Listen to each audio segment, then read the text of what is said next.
मेरा मानना है कि आंकड़ों में जो बढ़ोतरी आप हम 72 घंटों 96 घंटों में देख रहे हैं, स्टीप राइज दिख रहा है। उसके पीछे एक कारण ये भी कि टेस्टिंग भी बढ़ा है। पहले टेस्ट का दायरा उतना नहीं था, तो इसको इन आंकड़ों को उन नज़रिए से भी देखने की ज़रूरत है।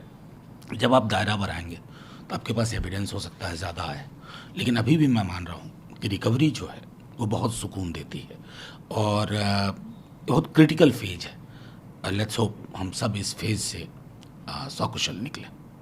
सोनिया गांधी का ये कहना है कि एक तरफ सेंटर कहती है माइग्रेंट लेबर को कि आप रेलवे का किराया दीजिए, कि हम आपके सारे पैसा देंगे, हम पैसा देने के लिए तैयार हैं। देखिए, बहुत प्रवासी मजदूरों के साथ जो व्यवहार हुआ, हम महामारी से निकल आएंगे, लेकिन इतिहास ने यह दर्ज कर लिया।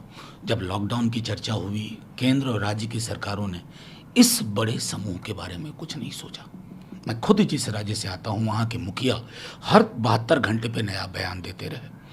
पहले कहा कि बस के लिए आना और लाने में विभेद किया, फिर बसें नहीं हैं, फिर नेता प्रतिपक्ष ने कहा चलिए हम ये भी देते हैं, फिर नेता प्रतिपक्ष और सोनिया जी दोनों की तरफ से ये गया। क्योंकि आप देखिए, अगर एक बड़े विशाल वर्ग समूह को ये लगे कि हमारी चिंता और सरोकार किसी को, ये सबके लिए बुरा है।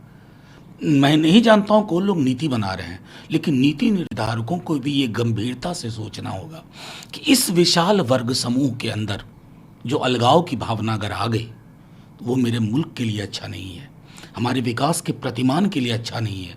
प्रगति का कोई भी नक्शा आप नहीं गढ़ पाएंगे अगर ये नहीं होंगे, इनके कंट्रीब्यूशन नहीं होंगे। उसी नज़र से सोनिया जी के बयान को देखिए, या तेजस्वी जी ने कहा कि हम 50 ट्रेनों को चलाने का भार लेते हैं, लेकिन रेलवे कह रही है कि देखिए आप ऑर्डर देखिए, पता नहीं यहाँ इनके जो ऑर्डर्स आते हैं उसमें इतना क्लैरिफिकेशन देना पड़ता है। सब्सिडी को आप 85% में जोड़ लेंगे, सब्सिडी तो हमेशा से रही है। Railway fare has always been subsidised. और अगर ये था कि 85 और 15, तो ये एमएचए ऑर्डर में क्यों नहीं था? एमएचए का जब मैंने ऑर्डर देखा, और जब मैं ट्रेनों की बात कर रहा हूँ, सब क्लॉज 5 क्लॉज 17 में, उसमें आप खुल करके लिखते। ऐसा क्यों आपको ऑर्डर निकालना पड़ता है जिससे लोगों में निराशा होती है? जब कोहराम मचता है तब आप एलिबाई लेके आते हैं। ये एक सार्थक गवर्नेंस, एक संवेदनशील गवर्नेंस का द्योतक नहीं है। और आपके राज्य के मुख्य कह रहे हैं कि भाई हम केंद्र सरकार को धन्यवाद देते हैं कि उन्होंने हमारे सजेशन को मानते हुए स्पेशल ट्रेन चलाया है, और जो स्टूडेंट आ रहे हैं उनको पैसा नहीं देना पड़ा है, और जो ट्रेन का किराया है वो हम वहन करेंगे, साथ में 500-500 रुपया अलग से देंगे। मैं की फैसिलिटी हम कर रखे हैं। मैं क्या कहूँ, खैर जब जागे तभी सवेरा, बहुत देर से जागे हैं। क्योंकि अगर मैं 5 दिन के बयान पढ़ दूँ उनके मंत्रियों के, उप मुख्यमंत्रियों के, हर बयान परस्पर विरोधाभासी है। उप मुख्यमंत्री कहा गया कि हमारे पास 600 बस है। जब बसों से बात हो रही थी तब ट्रेन इस अफसाने में नहीं आया था। फिर जब नेता प्रतिपक्ष ने कहा लीजिए हम 2000 बसों के साथ तैयार हैं, इससे हम शुरुआत कर सकते हैं, फिर पलट गए, सिर्फ तल्ख तंज वाली टिप्पणियाँ हुई। उसके बाद फिर कहा गया कि नहीं किराया आपने, ये सारे बयान पब्लिक डोमेन में है, हम गढ़ नहीं रहे हैं। लेकिन फिर भी मैं कहता हूँ कि अगर इतने दबाव के बाद, लोगों के विरोध के बाद, लोगों की निराशा का प्रस्फुटन जब सड़कों पर हुआ, उसके बाद अगर मुख्यमंत्री जी ने यह निर्णय लिया है तो ये स्वागत योग्य है। इसलिए मैंने कहा जब जागे तभी सवेरा। लेकिन आप नेता प्रतिपक्षी बार बार कहा कि हम 50 ट्रेन चलाने का जो लागत है वो हम देने को तैयार हैं। अब इस पर भी लोग सवाल खड़ा कर रहे हैं, राजनीति हो रही। देखिए, ये सवाल वो लोग खड़ा कर रहे हैं जो हाथ पे हाथ धर के बैठे रहते हैं।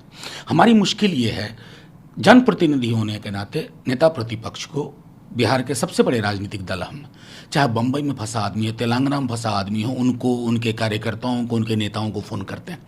जब हम ऑर्डर देखते हैं, चाहे एमएचए का हो ये वाला या कोई भी ऑर्डर, उसमें राज्य और मंत्रालय की बात हुई है, राज्य और राज्य की बात होती है, तो हम अपनी तरफ से क्या करें? अगर मेरा राज्य के मेरे मुखिया कहते हैं कि हमारे पास ये नहीं है 50 ट्रेन, अगर एक ट्रेन में एवरेज, हम ये कह रहे हैं शुरुआती, इसके बाद भी विचार होगा, एक ट्रेन में एवरेज 1400 से 1500 लोग जा सकते हैं। आप शुरुआत तो करिए। पटना, मुजफ्फरपुर, भागलपुर, कटिहार, आप अलग अलग डेस्टिनेशन पे, एक दिन में पटना जंक्शन पर कितनी ट्रेनें सामान्य रूप से जाती थी, आप उनका आकलन करिए। उसमें हम कंट्रीब्यूट, हमने कहा था, करेंगे। ये विपदा का क्षण है। इस क्षण में सलाह लेने में भी कहीं गुनाह नहीं है, सलाह लेने में दिक्कत नहीं। कोई सुझाव आए तो लीजिए, कहीं से मदद आ रही है तो लीजिए। राजनीति के लिए हमारे पास बहुत वक्त बचेगा। लॉकडाउन गया, शराब की दुकानें भी खुली और शराब की दुकान पे लंबी लाइनें भी थी, कोई सोशल डिस्टेंसिंग हाँ, वो मुझको लगा कि शायद सरकार को भी जब लॉकडाउन में आपने लिकर शॉप्स खोले तो उसकी तैयारी भी होनी चाहिए थी। बाकायदा आपके पास आउटलेट्स पता है, उन आउटलेट्स पे फोर्स होती, वो फोर्स सुनिश्चित करती, तो जाहिर तौर पर जो नज़ारे हमने आज पूरे दिन में देखे हैं उससे तो ये लगा कि फिजिकल डिस्टेंस का जो आइडिया था उसकी धज्जियाँ उड़ी।